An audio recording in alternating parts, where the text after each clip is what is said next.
Let's talk a little bit about how functions and the vertical line test relate to the existence of an inverse of that function and the horizontal line test.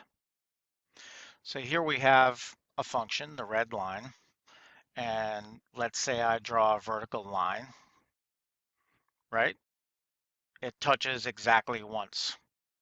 And I pick another vertical line, I pick the axis, it touches the red curve exactly once. It touches the function once. Pick another one, right? It touches once, and every time you pick a vertical line, it's going to actually touch the function exactly once.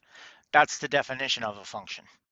Things like circles aren't functions because when you pass a vertical line through them, they might touch twice.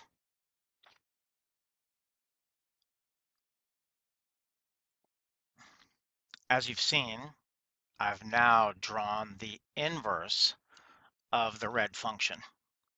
Inverse simply means the x and the y have swapped positions. That's one way to do the algebra, to find the algebraic definition of an inverse function when you have the original function.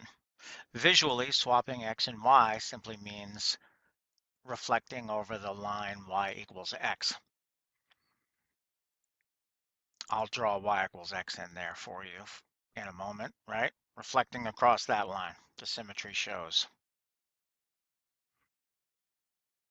Let's draw a horizontal line, or more accurately, that vertical line that we looked at to represent all of the vertical line tests that we took, right? Let's draw the equivalent horizontal line, y equals 1.3.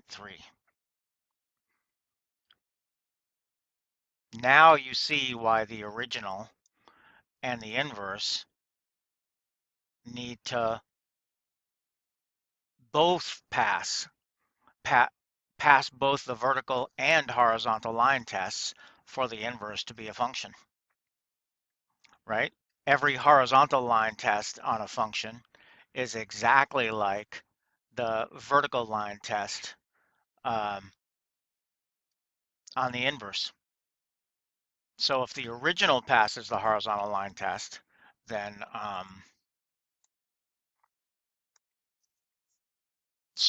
the horizontal will pass it also, right? Whatever value I put in for y,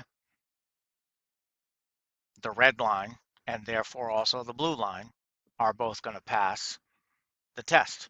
It touches the red curve or the blue curve only once.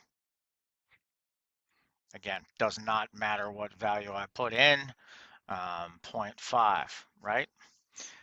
That blue line crosses the red curve exactly like a red line would cross the curve also.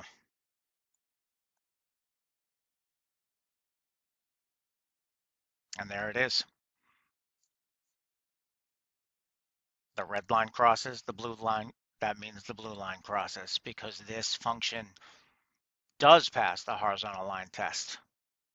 Very, very briefly, here's a function that doesn't.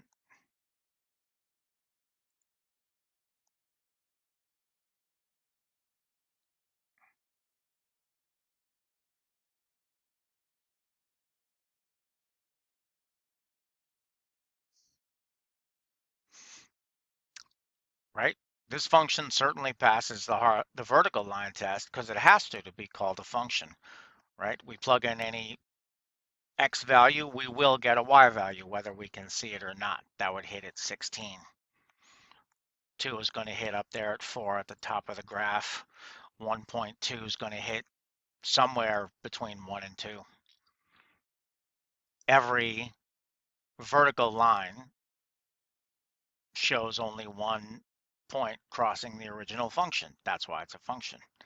Now let's think about the inverse of this function. What would that look like?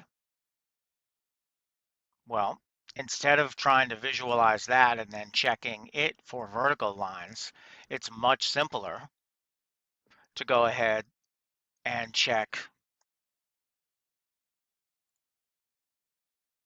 a horizontal line. Let's see if this passes the horizontal line test. No, look, it crosses twice, two spots where the blue line, the horizontal line check crosses the red function.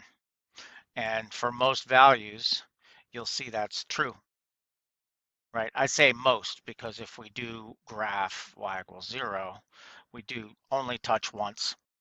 And of course, if we graph anything negative, the blue line doesn't, the test has no points. That's okay also. That's about domain or range not existing. That isn't about whether it's a function or not. So there we go, right? Horizontal line test is failed, vertical line test is failed. And the reason why is that when you do the algebra for y equals x squared, you get x equals the square root of y. And that is only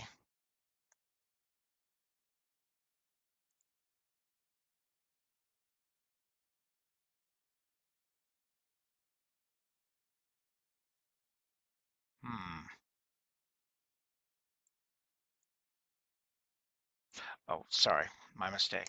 Y equals x to the power 1/2.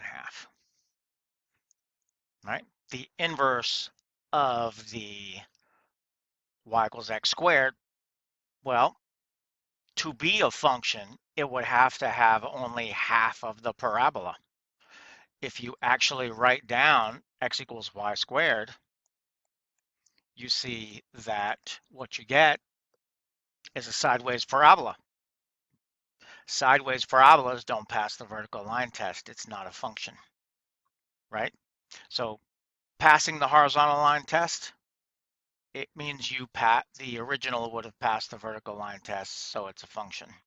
Failing the horizontal line test means that your inverse would have failed the vertical line test, so it's not a function.